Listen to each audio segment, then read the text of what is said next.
High guys welcome to my another mini vlog आयो बजेर सबै सन्चै हुनुहुन्छ होला अनि म नि एकदम सन्चै छु। सो गाइज आज म बिहान उठ्ने बित्तिकै छतमा आएँ तर काठमाडौँको एयर पोल्युसन त्यस्तै त हो नि। छोड्नु अब त्यो कुरा स्किप गरौँ। यता हेर्नु धनिया कति राम्रो भएको छ अनि उता फिल्मलाई हेरेर इन्जोय गर्नु। बच्चा बेलाको जस्तो अब इन्जोय गरेर मात्रै हुँदैन। अब म ठुलो भइसक्यो। अब चाहिँ म यस्तो आफ्नो बेडहरू पनि आफै मिलाउने भइसक्यो अनि आफ्नो रुमलाई नि यस्तो चिटिक्क बनाएर राख्ने म भइसकेको छु।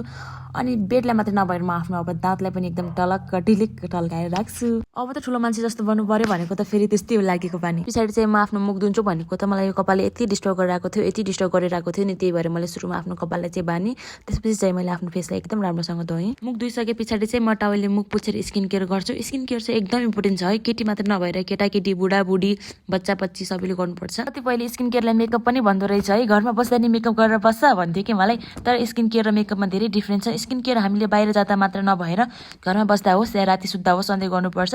साथै स्किनलाई डिहाइड्रेसनबाट बचाउन दिनमा 4 लिटर जति पानी भयो नि पिउनुपर्छ। अब धेरै लेक्चर नदिएर म आफ्नो कामतिर लागेँ। केही धुन बचेको भाँडा थियो त्यो धोएर म कुकरमा दाल सेट गरेर दाल पाकुन्जेल पहिला तरकारी बनाउँछु। यो तामा चाहिँ कतिजनाले खानु भएको छ कमेन्ट गर्नु है।